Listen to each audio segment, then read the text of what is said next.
Thank you so much, and we are really excited about being here, particularly with former City Councilman David Greenfield, who, after taking over the helm at MetLife, really just has used Met Council. Did I say MetLife? They spent $25 million a year in advertising, so you should make that mistake. So don't worry. I know what they're doing. At Met Council, and really just looking at the overall problems and conditions that impacts on the physical dimensions of families, but more importantly, those psychological and emotional issues that families go through when they're not treated in a dignified manner. Met Council really has done an excellent job in this seamless transition of having David where he is now. I think it's so important. Countless number of families are dealing with some real crises. But long before David got there, we had a body of people in this city that I believe are often overlooked, and that is the various faith-based institutions. Every day, stopping at their churches, their synagogue, the imams of our city, the Sikh temples, people come in there broken, and the real indicators of how well we're doing as a city, the question really lingers with partnering with our faith-based institutions. And we have done that at Borough Hall, and we will continue to do that today. And so today, we are announcing what I am proud to state is $3 million in our capital funding. As I walked down the hall, David showed me and spoke with me how the residency here, those who were formerly homeless, they found a place where they can congregate, they can live in a very peaceful environment, which is considered one of the only gated communities in New York City. And so these families feel how important it is to be living in environments such as this. This year, for the holiday season, we really are personifying the term home for the holidays with this $3 million in investment for fiscal year 19 to create and preserve 555 units of housing across Brooklyn. And it brings my total in contribution to affordable housing and the retention of affordable housing to $20 million since 2014. So we're at the site here of Abraham I, and I'm allocating $500,000 to the Met Council to develop 75 units of housing to really turn this into a beautiful space.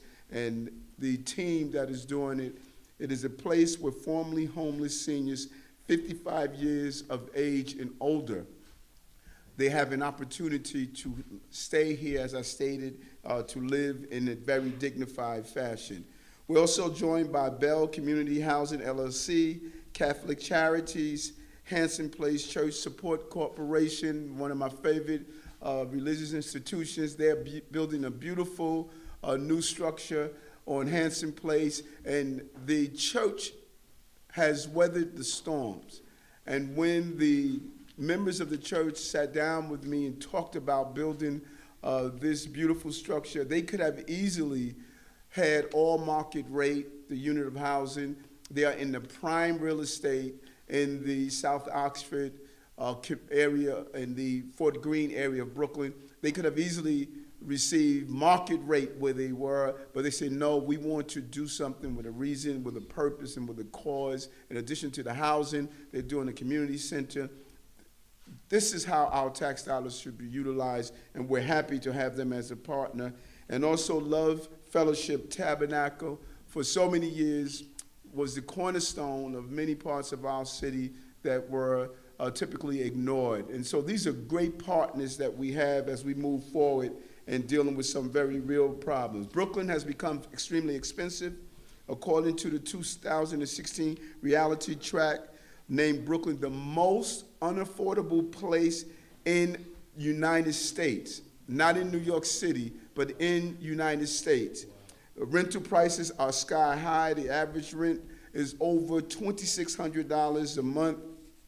And we can't grow new land. The reality is that the land we have is the land we will always have, but we can't find real partnerships to see how we use this land for those who are in need.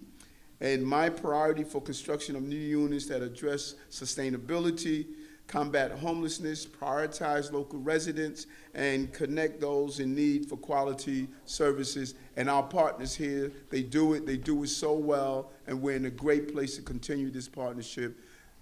This is how our tax dollars should be used and how they should be utilized. How do we give back in a real way using organizations like Met Council and existing entities as our houses of worship to continue to bring us together and to provide services for those who are in need. This is the season where we often focus on Thanksgiving. It's really Thanksgiving and not thanks receiving. These individuals here are continue to give, and as a governmental office, we will be part of that giving. I want to bring up now from Met Council my good friend David Greenfield.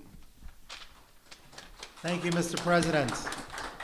You know, if you were just walking in here today, you would think that today's press conference is about $3 million more that the Borough President is investing in affordable housing, but really today's press conference is about leadership. It's about leadership that, as an elected official who represents the largest borough in the United States of America, has decided that the most important use of his limited resources, and to be fair, I was a council member, I can assure you it's limited resources, his leadership is to say, let's look at the most vulnerable residents of Brooklyn and how do we improve their lives by not just preserving the affordable housing, but improving that affordable housing as well. And I just want to put some perspective. At a time when some folks in the city are charging, according to reports, $800 a night for housing for formerly homeless, our average reimbursement here is $750 a month. The average resident here pays $250 a month.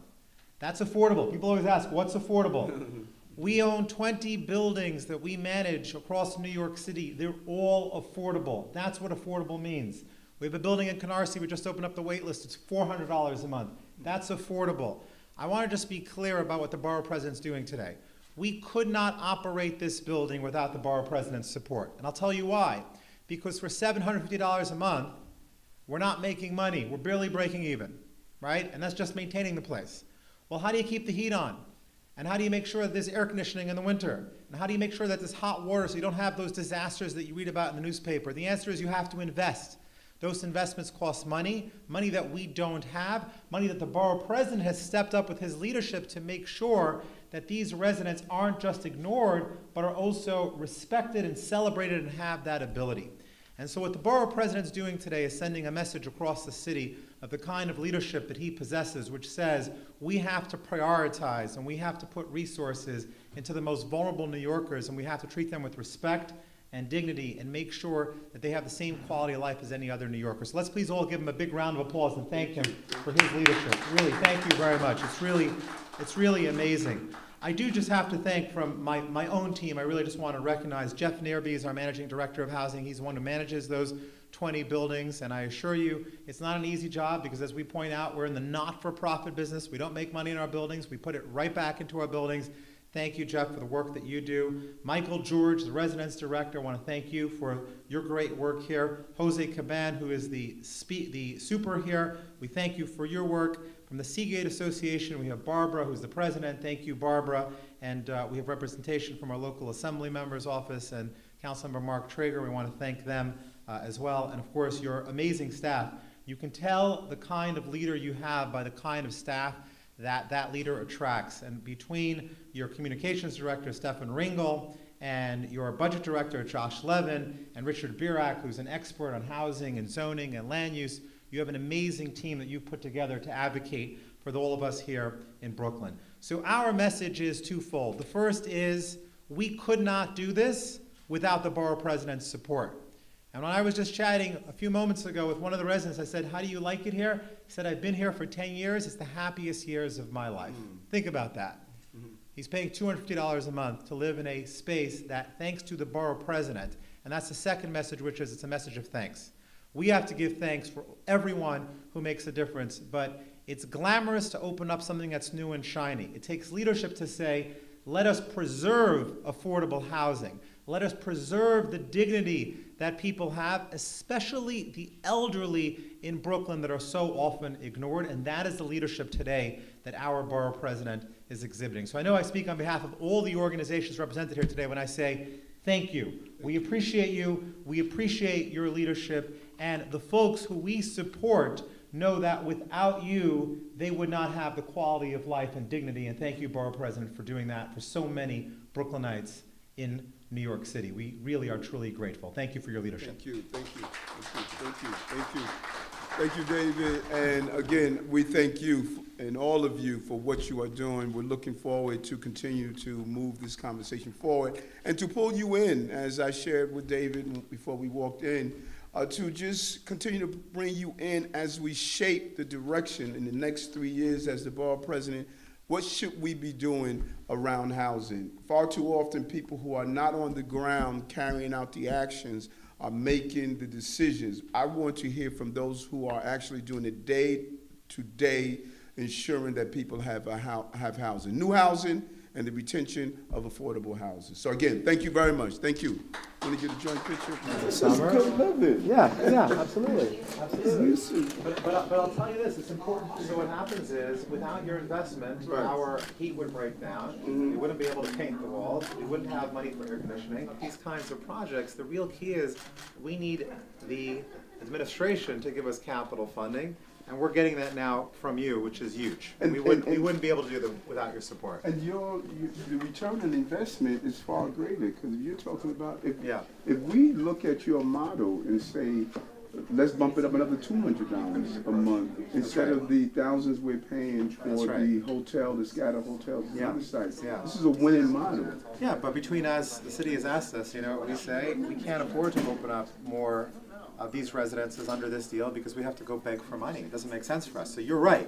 If the city paid us a little bit more, it would be a sustainable model. But right now, from our vantage point, it's very difficult to run an operation where every year, to be blunt, we're losing money, and we have to go beg for money. Meanwhile, if you're a for-profit homeless shelter, you're making literally $300, $400, $500 a night. You hold those big smiles